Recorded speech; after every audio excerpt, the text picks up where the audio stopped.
interesting because it is something that I think is definitely strong, but it's not without counter picks. And if Summit wants to go for that, they can. Otherwise, they can opt into something a bit more passive, and this would still create like some uncertainty as to what goes well, though I'd imagine this would be the set coming in for effort. Don't necessarily think that matchup into Camille is the most amazing. This I would quite like, but you do need to pay a lot of attention to the top side, right? Because this is the bare bones foundation of a nice poke composition with good disengage with the Gragas, right? A lot of pick potential. But it's also something that post 6, if Gideon visits top side and you have Hextech Ultimatum, that's going to be a rough one. Well, we'll see how often Krakow is going to be leaving the top lane. I feel like that's really the emphasis should be on the leaving, because he might just set up a tent up there and say, you know, let me make sure that they're okay. We talked about this in the beginning. You know, this is a couple of teams with strong upper bodies, we joked. That's kind of what we got on the sheets, and it's not wrong, right? Because the bottom side of the map is generally underperforming for both of these teams, so... And that is the crux of this matchup, right? So kind of the direction that we expected. And if Liv Sandbox can find the aggression that they found against Gen G, KT can just blow you up as soon as they get on top of you. So this is the type of plays we need to see. All right, here we go. Doran has no idea, and that's going to be the body slam. He used the Hextech Ultimatum and actually tries to flash as the hook shot is denied. But do they have the damage? Yes, they do.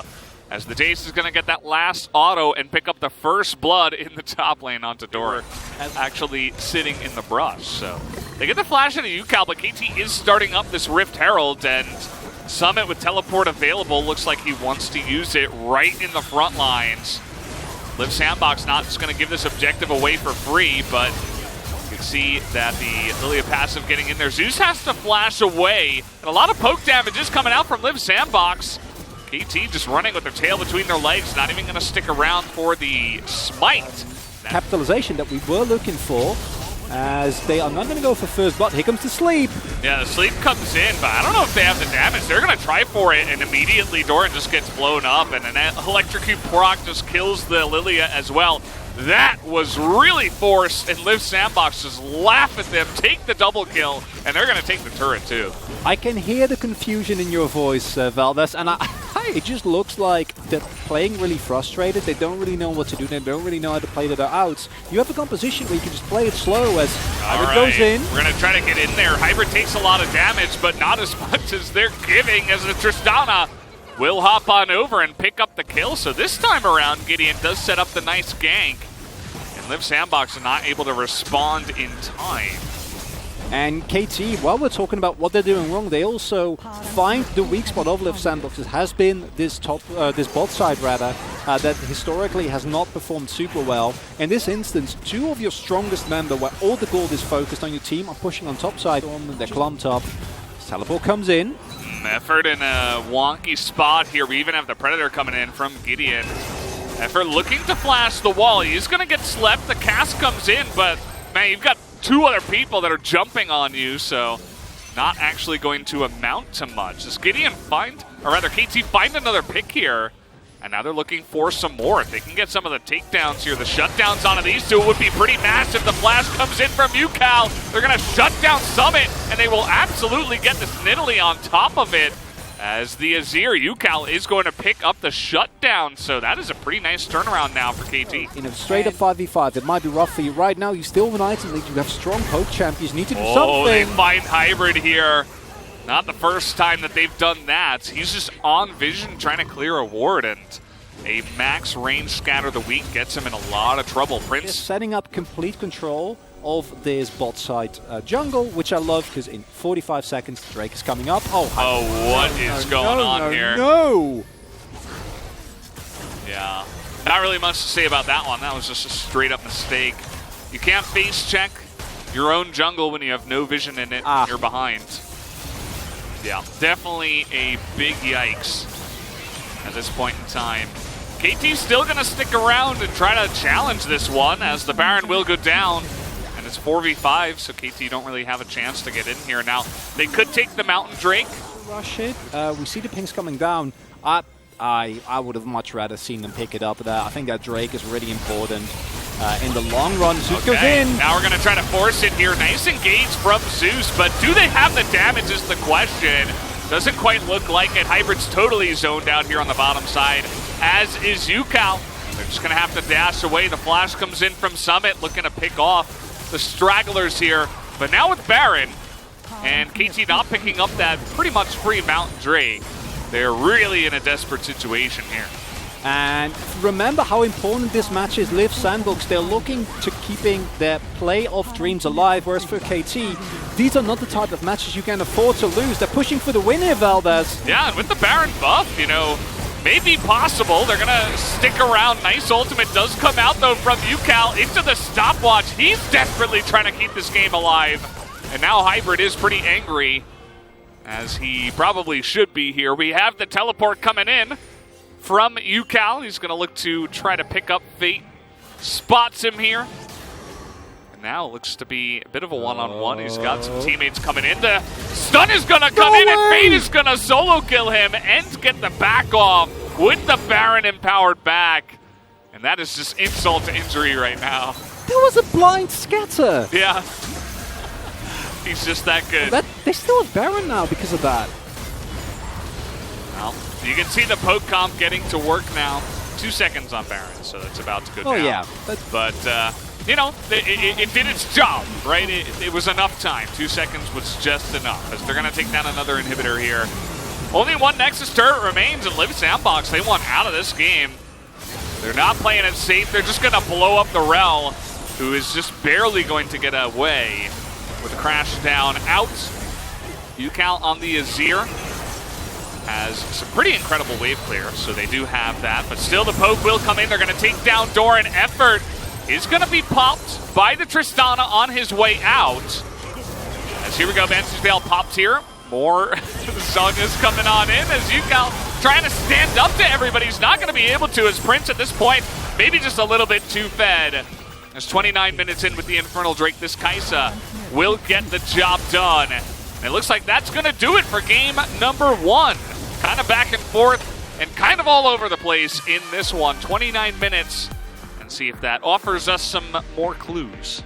Yeah, that's what we wanted to see. We wanted to see play through the top side of the map. That has definitely worked out. Summit's done it absolutely disgusting here. But I feel like it's not just Summit, right? Like, it's also because Croco paid so much attention to top side.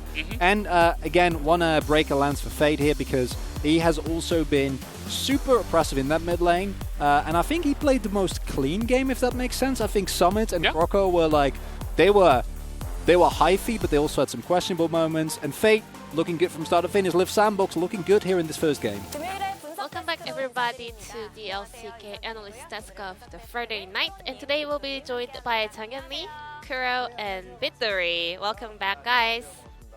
And this is Season with the translation.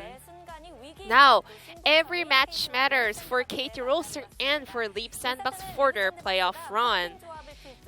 Liv Sandbox was able to pick up a very clean win around their poke comp. Well, Liv Sandbox actually took a very different comp to pull off, but they were doing a fantastic work.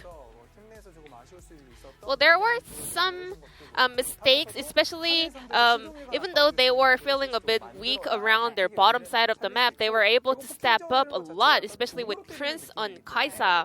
And poke comp is all about their lane priority. They have to get ahead in lane, and they have to purchase all the items before the enemy hits a power spike. And Azir is a champion that is really weak into a poke composition, so that's why Liv Sandbox actually decided to pick Nidalee and Jace in order to counter Azir from UCal. I think Jace was really good pick to complete Liv Sandbox comp, but at the same time, I just want to point out that Nidalee and Jace got super fed from early on, but they did not group up with other players. So I just want to point out that because Liv Sandbox is a team that has to play around their top side of the map, they have to exert their pressure on the left-hand side, or rather the top side of the map. But, well, they were too disconnected from their players. You know, if they had better cohesion with their teammates, maybe they could have even finished the game earlier than game number 1. So we basically wanted to analyze their early game. So let's take a look at the first highlight where Leap Sandbox ganked top lane and Summit was able to get super fed. Camille, together with Lilia, has a very high gank ability, so Effort made a very fast rotation to the top lane and then a very nice flash E coming from Summit in order to interrupt that hookshot from Doran as well.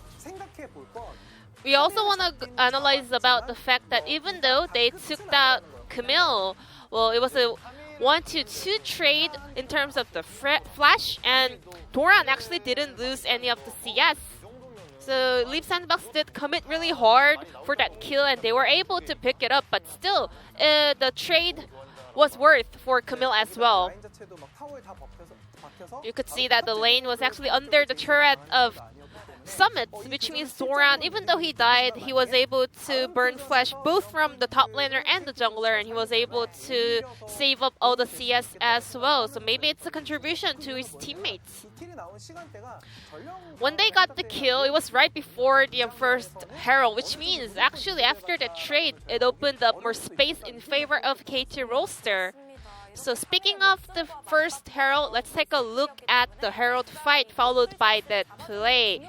It was really important for KT Roster to punish the hard commit that happened earlier. So they could have just dived onto the no flash chase. So let's see if KT was able to pull that off. Both Jace and Nidalee didn't have their flash, which means Gideon just could pull his ultimate off and put Jace into sleep. And Jace was TPing onto a ward that KT Roster was able to spot.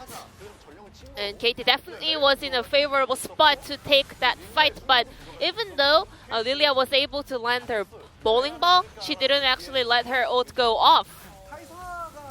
I think KT was not sure about this team fight because they didn't have vision around Kaisa. They didn't know whether it was 4-on-4 or 4-on-5. And then Doran got chunked down by both Nidalee and Jace, but they were too late to pull off that game start button right here. If they were gonna go really hard, it should have been that Herald fight earlier to this fight. They had the chance to punish the fact that two of the topside players didn't have flash in order to commit for the Herald fight, but KT Roster wasn't too proactive when they needed to be, and then they were forced to take fight later on. Now let's check out the player of the game, the POG, on the side of Leap Sandbox. Summit is going to lock it down on that Jace performance. We were not too sure about this Jace pick during the pick and ban, but he was able to prove why Leap Sandbox wanted to make this player take Jace.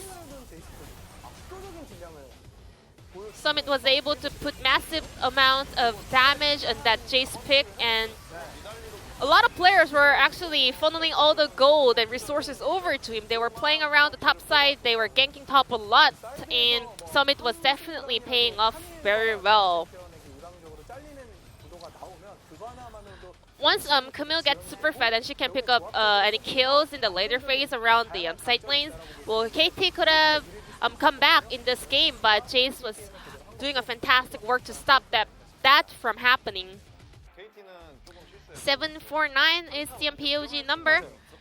Going over to Summit, but Fate and Kraka was also able to pick up some of the POG votes as well. Leap Sandbox is on the up and up, and they are proving that taking down Genji was not a fluke. Whereas KT Roster, considering their schedule, this is the must-win series for them. So let's see what is going to happen in game number 2. I think Leap Sandbox has now realized how to win a game in the LCK. Back to our casters.